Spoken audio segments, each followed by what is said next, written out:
जय भारती। नमस्कार। आज हम लोग भागवत गीता के दूसरे अध्याय के 62वें श्लोक पर मनन करेंगे। तो सबसे पहले श्लोक पढ़ते हैं। ध्यायतो विषयान् पुंसः संगतेषु उपजायते संज्ञात् संजायते कामः कामात् क्रोध अभिजायते। भगवान यहाँ पे कह रहे हैं कि विषयों का चिंतन करने वाले पुरुष की उन विषयों में आसक्ति हो जाती है, मतलब वो विषयानंद हो जाता है। विषय की चिंता करने विषयानंद।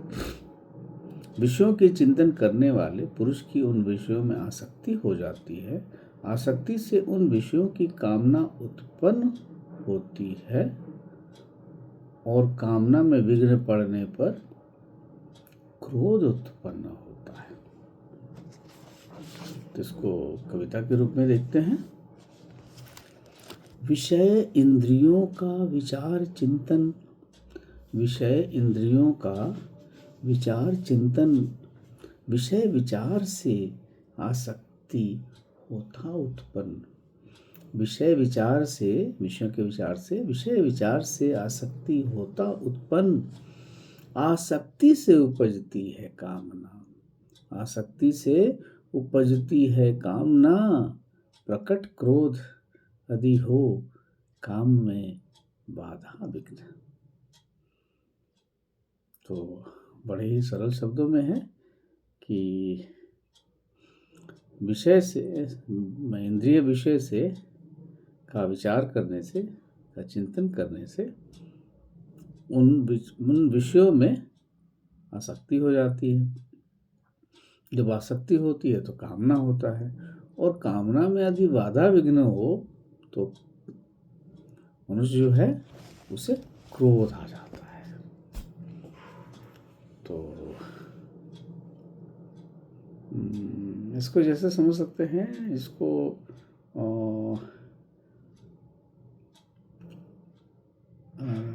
राग बोलेंगे कि आप कोई चीज़ को पसंद करते हैं तो उसको और बार बार उसको उसी चीज़ को पुनरावृत्ति करने की इच्छा होती है, और अगर उसमें बाधा होगा तो आपको क्रोध आएगा।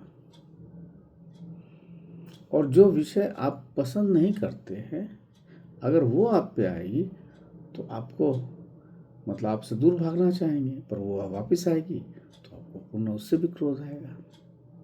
हालांकि यहाँ पे पहला वाला है कि आप किसी विषय से आप बार बार अगर उस पर पुनरावृत्ति करते हैं, विचार करते हैं, किसी मतलब आप विषयानंद बनते हैं, किसी विषय का चिंतन करते हैं, तो उन विषयों में आसक्ति उत्पन्न होती है, और आसक्ति से कामना उत्पन्न होती है, और कामना पूरा न होने पर क्रोध उत्पन्न होता है। तो बड़ा प्रैक्टिकल ये इसमें है, क्योंकि मतलब आपको सोचे कि विचार जो है आपको आसक्ति उत्पन्न करती है। आसक्ति जो है कामना, और कामना अगर हो जाए पूर्ण तो प्रसन्न, और नहीं तो क्रोध। तो यही है कि जब मन किसी विषय पर लगातार विचार करता है तो उस विषय का की जो ऊर्जा है उससे जुड़ जाता है, और उसको विचार करना या सोचना पहला बीज है। विचार धीरे धीरे लगाव बन जाता है, और फिर मन कहता है मुझे तो ये चाहिए, और जब मन कहता है मुझे वो चाहिए और मिल जाता है तो बंधन हो जाता है, और नहीं मिलता है तो क्रोध हो जाता है। तो बहुत सारी चीज़ों में आप देखेंगे, उसमें जैसे नशा भी है आपको, तो बड़ा बहुत सुंदर है ये चीज़। तो अगर नहीं मिलेगा तो आपको तकलीफ हो जाएगी। साधारण जीवन में भी इसको देख सकते हैं कोई आपको चाय पीने की इच्छा होती है, बार बार पीने की इच्छा होती है, विचार होता है, उससे आप बंधे हुए हैं कि सुबह आपको चाय चाहिए, दोपहर में चाहिए, शाम को चाहिए, और नहीं मिलेगा तो मन क्रोधित होगा।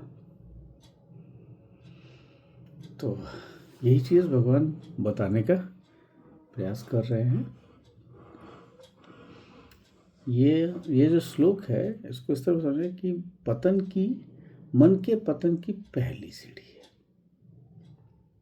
उस विषय में ये श्लोक बता रही है कि जब मन जो है विषयों पर नहीं, विषय सुख पर केंद्रित हो जाता है,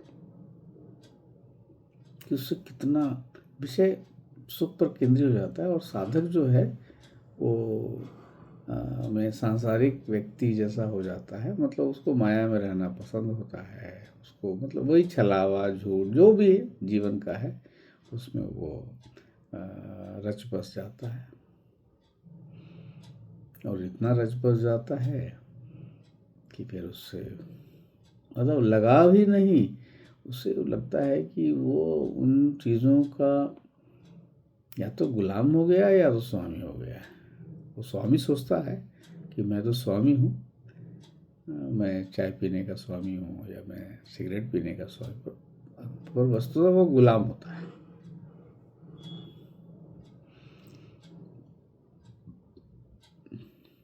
तो बड़ा ही सुंदर ही बहुत मतलब भगवान इसको समझाने का प्रयास करते हैं कि मतलब जहाँ इच्छा है वहाँ क्रोध का बीज उत्पन्न है, रखा हुआ है। इच्छा पूर्ण हो गया तो बहुत उत्तम, मन प्रसन्न है, और जैसे पूर्ण नहीं हुआ क्रोध।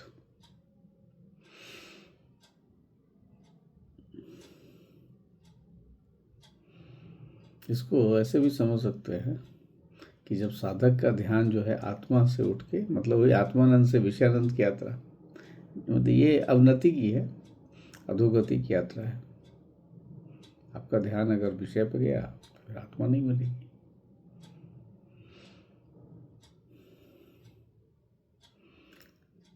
तो आसक्ति जो है माया बनती है, ममता बनती है, ममता कामना को जन्म देती है, कामना अगर पूर्ण हो तो बहुत सुंदर, नहीं तो पुनः क्रोध। बहुत ही सरल शब्दों में भगवान ने इसको समझाने का प्रयास किया है कि जहाँ कामना है वहाँ क्रोध है, और जहाँ क्रोध है वहाँ नाश है।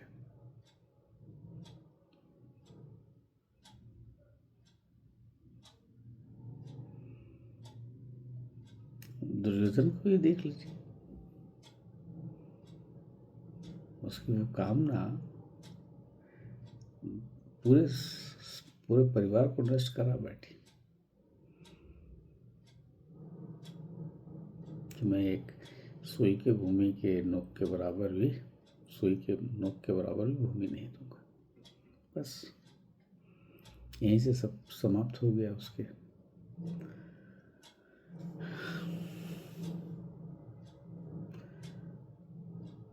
तो यही चीज़ें तो उसको कहा जाता है कि विचार जो है वो मंत्र है,